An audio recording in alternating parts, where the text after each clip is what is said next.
Bismillahirrahmanirrahim. Assalamualaikum warahmatullahi wabarakatuh. Alhamdulillah, wassalatu wassalamu ala rasulillah wa ala alihi wa ashabihi wa man tabi'ah. Ashhadu an la ilaha illallah wahdahu la syarika lah, wa ashhadu anna Muhammadan abduhu wa rasuluhu la nabiyya ba'dah. Allahumma salli wa sallim wa barik ala Muhammadin wa ala alihi wa ashabihi ajma'in. Rabbi shrah li sadri wa yassir li amri wa hlul 'uqdatam min lisani yafqahu qawli, amma ba'd.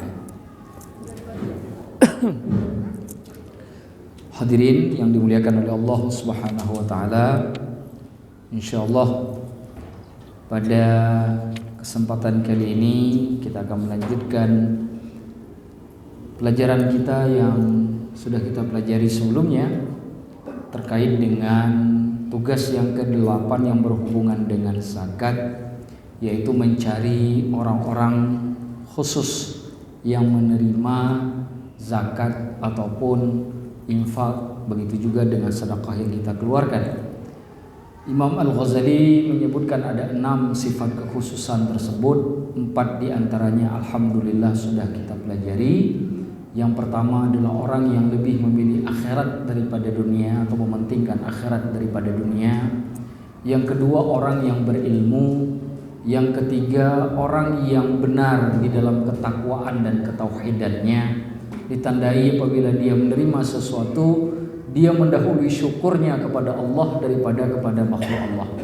Dan yang keempat, yang terakhir yang sudah kita pelajari, orang yang fakir, orang yang berhak mendapatkan zakat ataupun sedekah ataupun infak kita tapi menyembunyikan kebutuhannya tersebut, tidak suka curhat, tidak suka berbicara kepada orang banyak. Nah, pada malam yang berbahagia ini kita akan menyambung dan semoga bisa selesai ke-6-6-nya malam ini. Kita akan lanjutkan ke sifat yang kelima yang disebutkan oleh Imam Al-Ghazali. Qala al-musannifu rahimahullah wa nafa'ana Allah bi'ulumihi fid dharain amin. As-sifatul khamisah, sifat yang kelima, ayyakuna mu'ilan, hendaklah orang tersebut yang memiliki anggota keluarga yang banyak, au mahbusan bimaradin, atau tertahan karena suatu penyakit, au bisababin minal asbab, ataukah karena suatu sebab tertentu lainnya. Jadi di antara sifat khusus lainnya yang dipentingkan selain dari 4 hal yang kita sebutkan, cari orang yang mempunyai kriteria tanggungannya banyak. Jadi ini ada orang fakir 2, yang satu tanggungannya 1 orang, sedangkan yang satu lagi 10.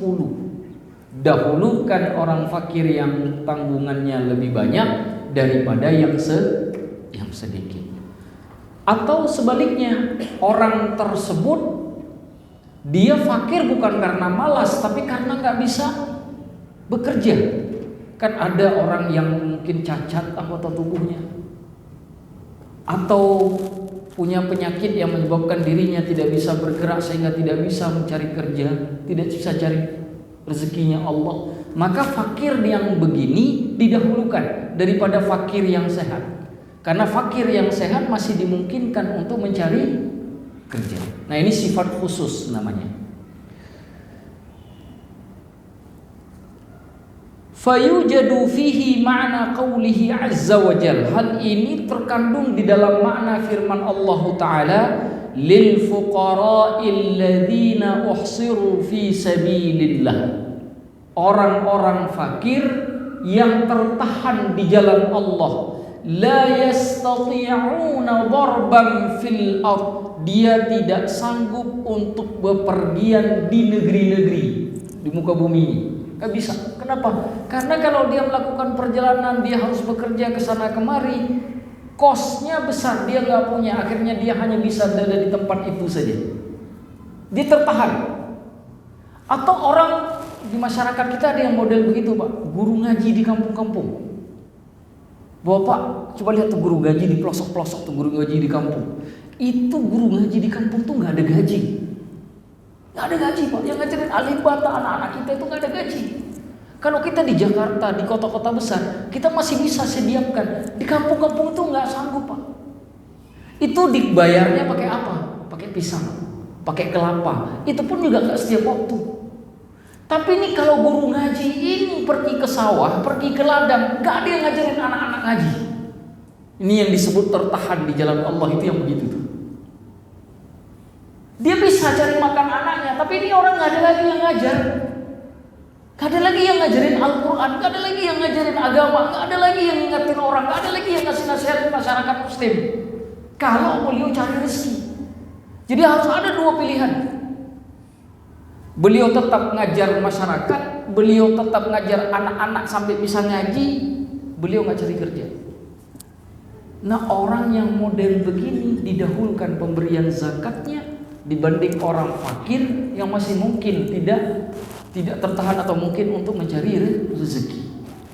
Ini yang dimaksud oleh Allah, lil fuqara'il ladzina uhsiru fi sabilillah la yastati'una darban fil ardh.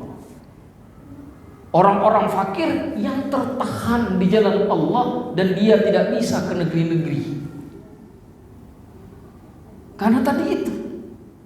Coba mungkin kalau dia pindah dari kampungnya pergi ke Jakarta, mungkin income-nya akan lebih besar tuh. Kerja di sebuah yayasan, mungkin sudah punya gaji tetap, tapi tinggal di kampungnya. Ini kalau ditinggalin anak-anak nggak ada yang ngajarin lagi nih. Orang tua nggak ada lagi yang ngasih nasihat. Beliau bertahan di kampung, wajib zakat. Yang begitu lebih didahulukan daripada yang orang fakir tapi masih punya kesempatan untuk mencari rezeki, tidak tertahan. Nah, itu sifat yang khusus. Makanya kalau bapak-bapak nih pernah punya guru ngaji di kampung, punya rezeki tambahan, telepon guru ngajinya. Di mana? Di pelosok Sumatera, di pelosok Jawa, telepon. Pak Ustadz di mana? Pak Ustadz, apa kabar Ustadz sekarang? Ustadz bagaimana? Keluarga sudah berapa? Ustadz tinggal di mana? Ustadz, ini Ustadz saya telepon bukan apa-apa. Ustadz kebetulan saya alhamdulillah mudah rezeki, ingin bagi rezeki. Itu Ustadz sedikit. Telepon guru-guru ngaji kita dulu, yang dulu ngajar alif bata kita itu dulu. Jangan lupakan mereka. Mungkin mereka lah jalan surga kita. Saya sering mengingatkan di majelis, siapa yang masih ingat guru ngajinya waktu kecil? Masihkah kita ingat guru ngaji kita yang masih kecil itu? Kalau masih ingat, telepon. Kalau enggak tahu nomor teleponnya, mungkin suatu hari nanti ketika kita pulang, hendaklah cari tahu. Cari tahu. Bagi. Kenapa? Mereka itu banyak sekali di antara mereka yang masuk dalam kategori ini.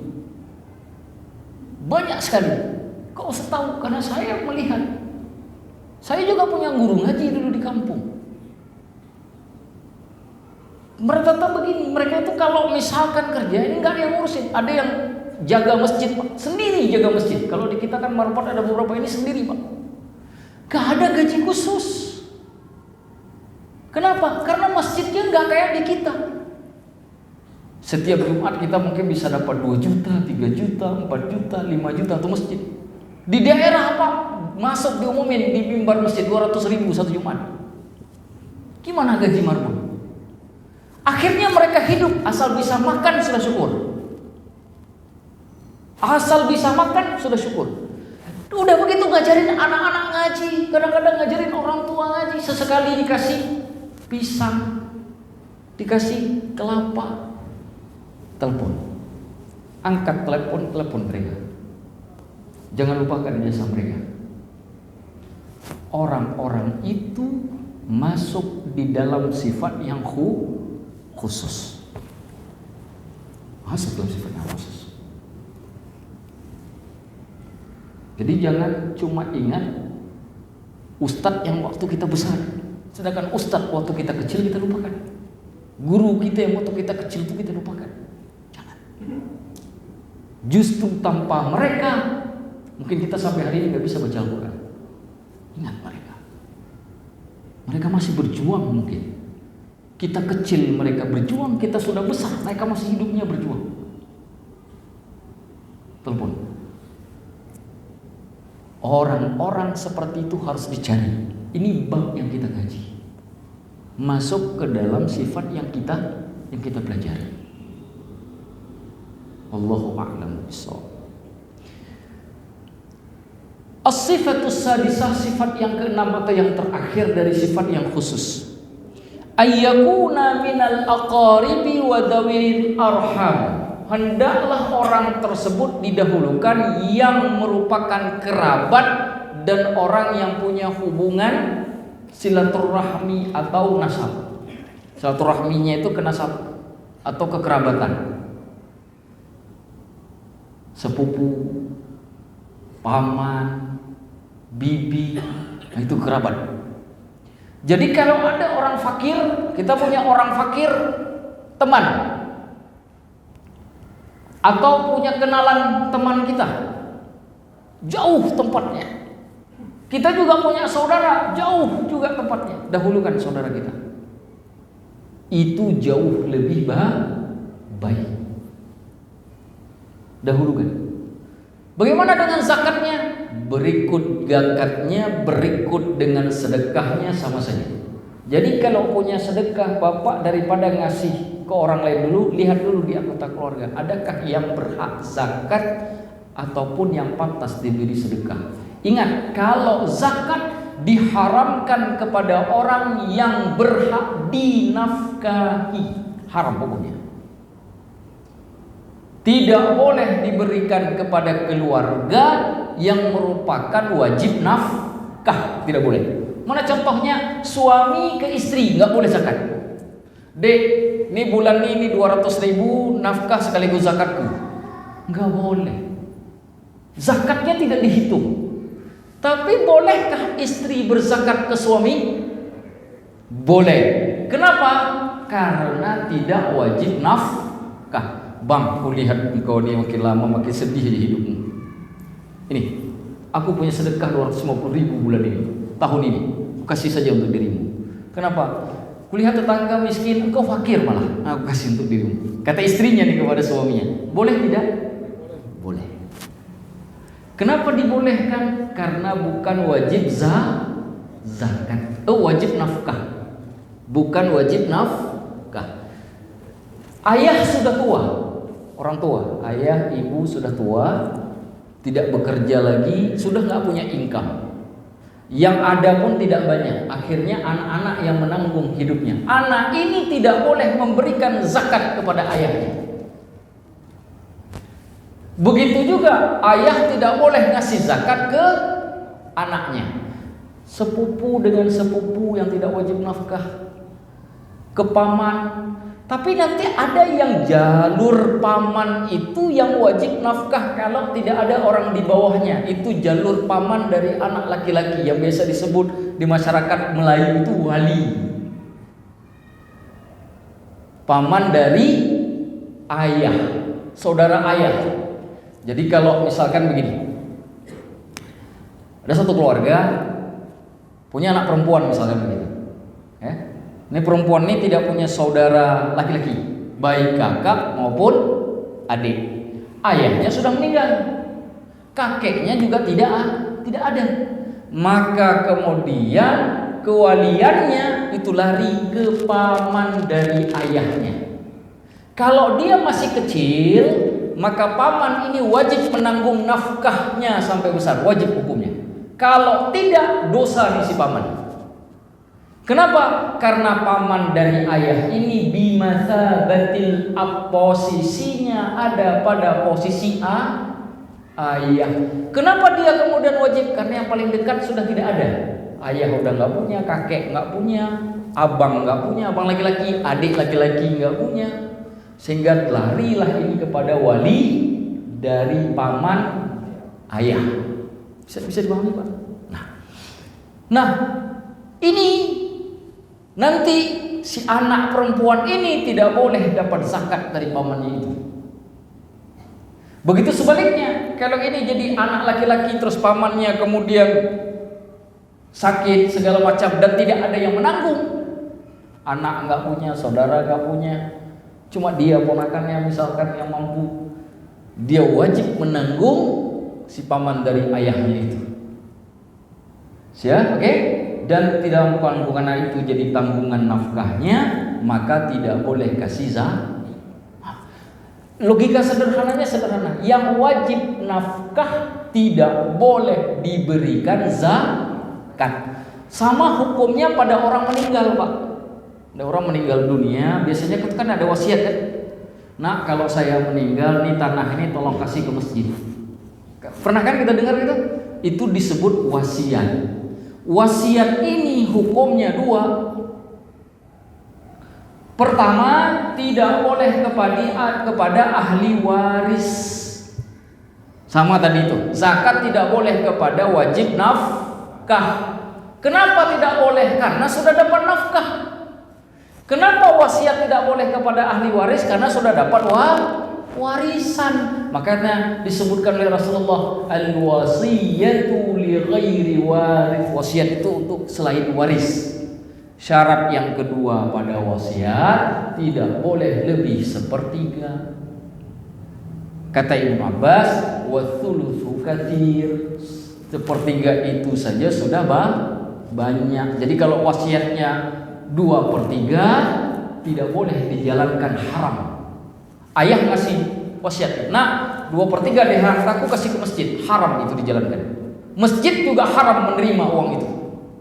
Yang boleh berapa? Diturunkan dari wasiat 2/3 itu ke 1/3. Nggak boleh dijalankan 2/3.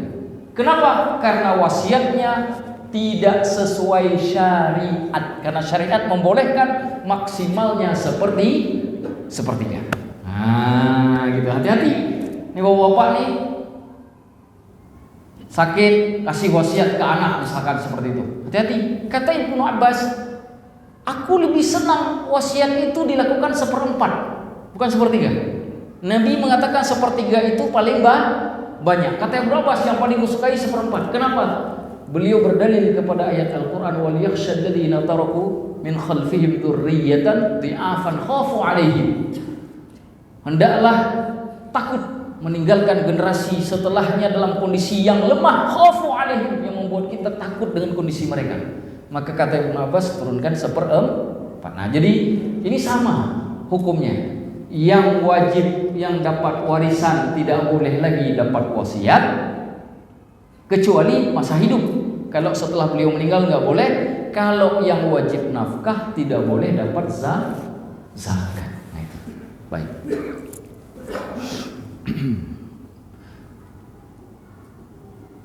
Qala Ali radhiyallahu anhu, Sayyidina Ali berkata terkait dengan masalah memberikan kepada kerabat.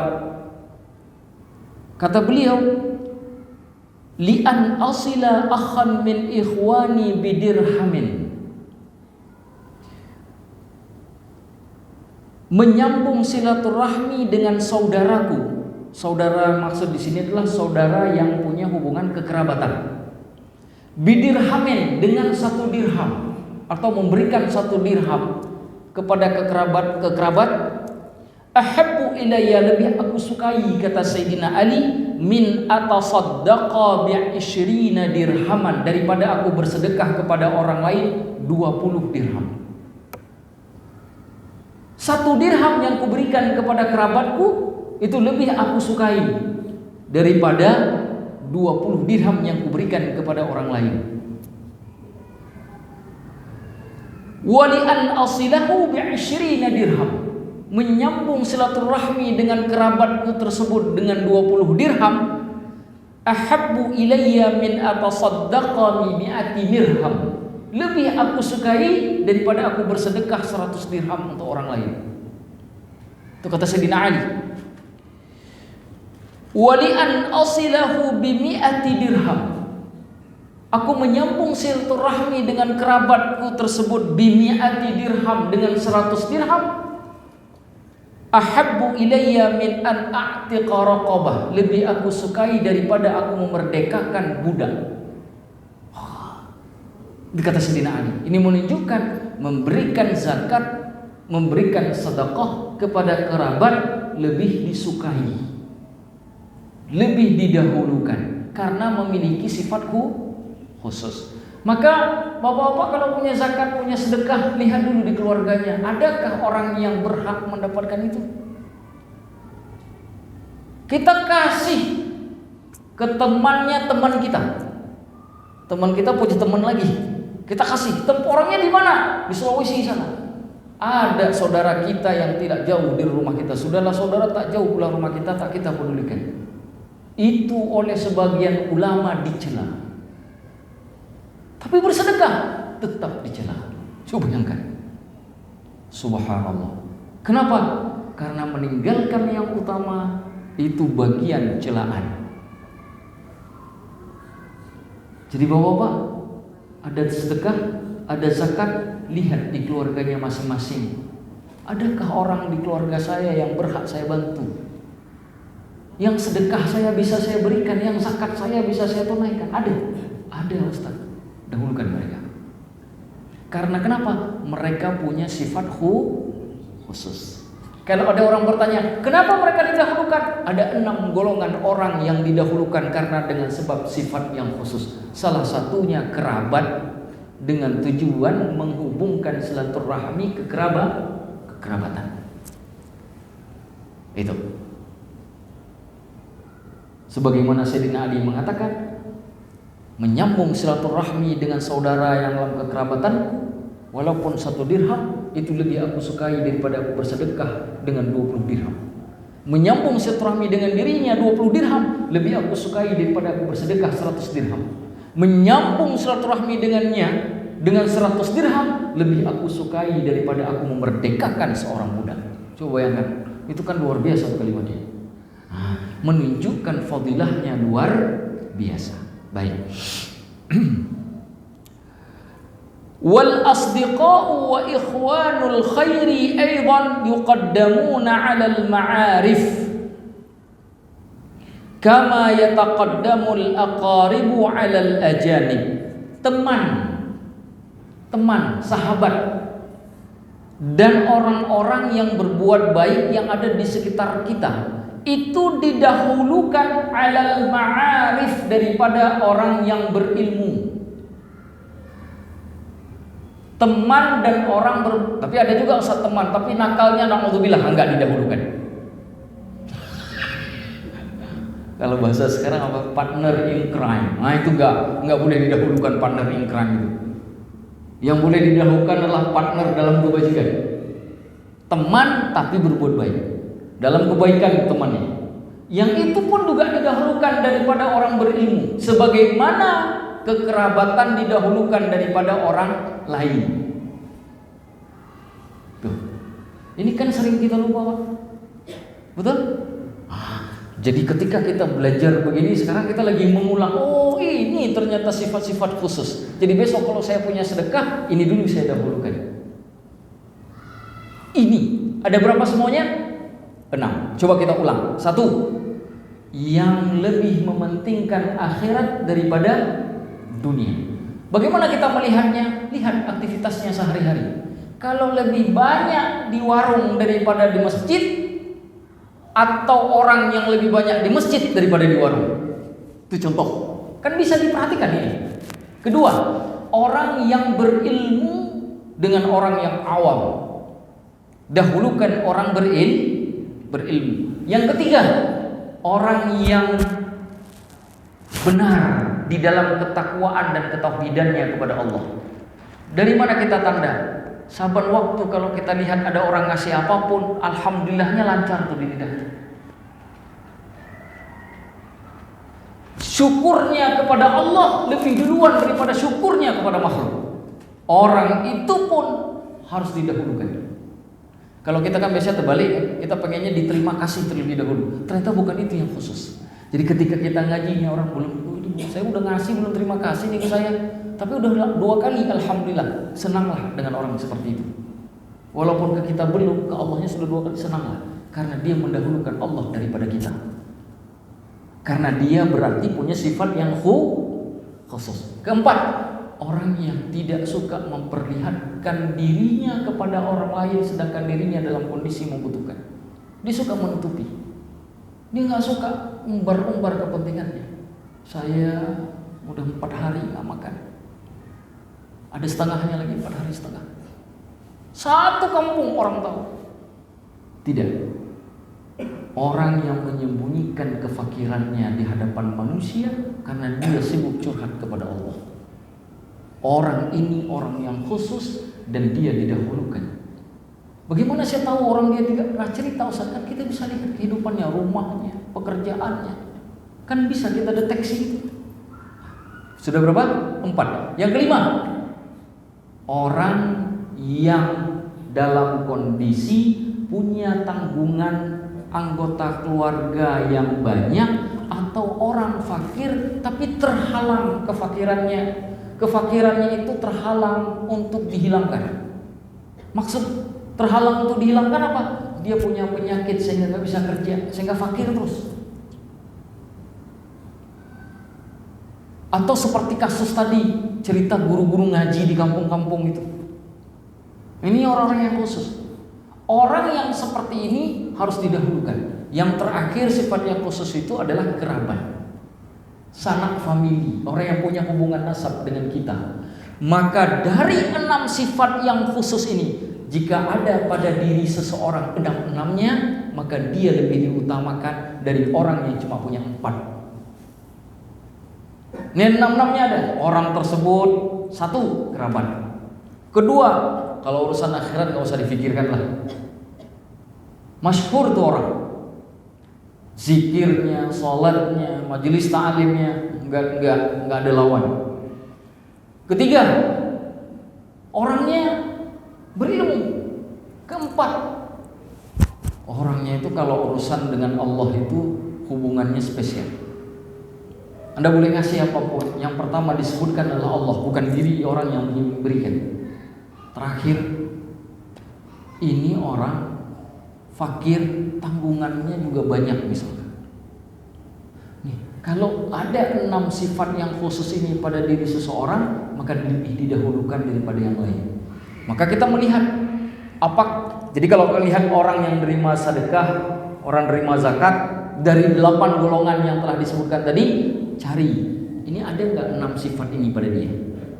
Kira-kira pada orang ini ada berapa sifat? Ada 1, ada 2, ada 3, ada 4. Lalu lihat lagi yang satunya lagi, sana fakir juga, tapi ada 5. Yang di sini fakir tapi ada 4. Maka yang punya 5 sifat lebih didahulukan daripada yang punya 4 sifat. Begitu cara mengukurnya.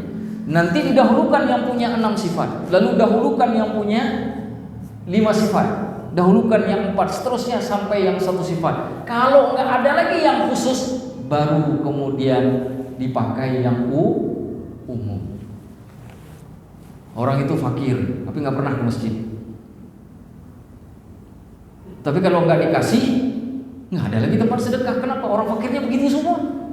Nah, saat nggak ada lagi yang khusus, maka dibolehkan. Tapi kasihnya untuk menolong kehidupan.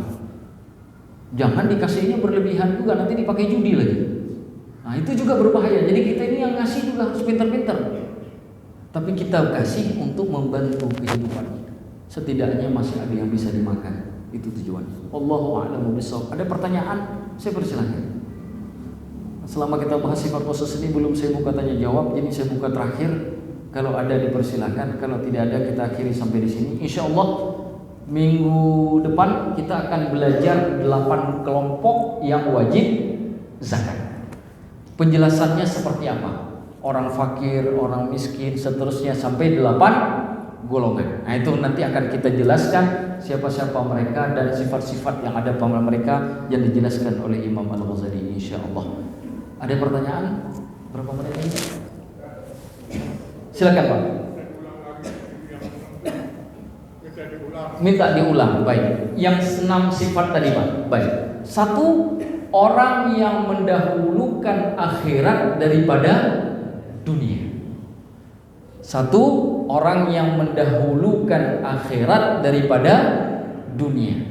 Yang kedua, orang yang berilmu. Ketiga, orang yang benar dalam ketakwaannya. Bagaimana tandanya?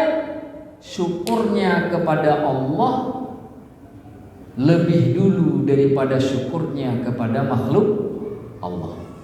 Sudah berapa? 3. 4. Apa 4? Orang yang menyembunyikan kefakirannya. Dia butuh, tapi dia tidak suka membicarakannya kepada orang lain. Dia tetap merasa dirinya di depan orang itu adalah orang mampu, walaupun sebenarnya dia tidak mampu, ditutupi. 4. Kelima, orang yang punya tanggungan yang banyak atau orang yang tidak sanggup mencari rezeki karena suatu sebab, seperti orang sakit misalkan, sehingga dia menjadi fakir. Terakhir yang kelima, kerabat, sanak famili. Nah, itu 6 sifat yang khusus. 6 sifat yang khusus ini nanti kita letakkan kepada 8 golongan tadi. Contoh misalkan ada orang miskin. Nah, lihat dulu yang 8 sifat 6 yang khusus ini. Siapa dari 8 golongan lagi yang berhak menerima zakat? Contoh misalkan orang yang berhutang. Orang berhutang kan dapat zakat. Lalu kita pakai ini dulu, sifat yang khusus ini dulu, yang 8. Mana yang didahulukan? Kita screening nih pakai 6 sifat khusus ini. Dari orang yang berhutang. Karena nanti ada juga orang berhutang, Pak, tapi ngutangnya dipinjol. Ngutang dipinjolnya untuk beli sesuatu yang haram. Itu boleh dapat zakat atau tidak itu? Hah? Boleh gak dapat zakat? Kalau pakai ilmu ini tidak boleh didahulukan. Itu kalau bahasa pakai ilmu ini. Lantas bagaimana dalam hukum fikih? Kalau dalam hukum fikih tidak boleh dapat zakat orang yang terlilit hutang karena maksiat. Saya ulangi, tidak boleh dapat zakat orang yang terlilit hutang karena maksiat, termasuk yang terlilit riba bank. Riba bank tidak boleh dibayarkan pakai hutang. Kenapa? Karena itu maksiat. Kecuali, nah ini ada pengecualian dari para ulama. Dia bertaubat dan berjanji tidak lagi akan mengulang, maka baru boleh dibayarkan. Tapi kalau mengulang, tertutup sudah pintu, cuma sekali saja boleh. Sebagai bentuk ajakan untuk taubat. Tapi kalau dia ulang lagi, dia ngutang lagi untuk maksiat, maka tidak diboleh. Tapi ada orang utang yang memang dalam bentuk harus, contoh ngutang makan, ngutang anak sekolah. Banyak kan di masyarakat kita, Pak. Utang apa lagi? Macam-macam. Ada yang ngutang tapi beli seragam anak sekolah, ngutang. Innalillahi. Pupuk petani kita itu, Pak, pupuk ngutang. Bayarnya nanti ketika panen. Kalau panennya berhasil, kalau panennya gagal, itu pupuk ngutangnya setahun. Itu wajib zakat itu. Karena itu bukan hutang maksiat. Nah, itu kira-kira. Ya. Cukup Bapak semuanya. Insyaallah kita sambung lagi minggu depan. Mari sama-sama kita berdoa kepada Allah. Semoga ilmu yang kita sudah petik ini bisa kita amalkan, bisa menambah wawasan kita terhadap keislaman. Yang paling penting lagi adalah semoga duduk kita di majelis sambil niat iktikaf jadi barokah, dihitung sebagai amal ibadah oleh Allah Subhanahu wa taala. Bukan hanya sekedar perantaraan untuk kebaikan kita pribadi, tapi juga perantara untuk kebaikan anak, keluarga kita secara keseluruhan. Kita sendiri yang duduk di majelis taklim, tapi semua orang yang bersama kita bisa mendapatkan efek positif. Ala hadhihi niyyah wa kulli niyyatin shalihah. Al-Fatihah. فبأي آلاء ربكما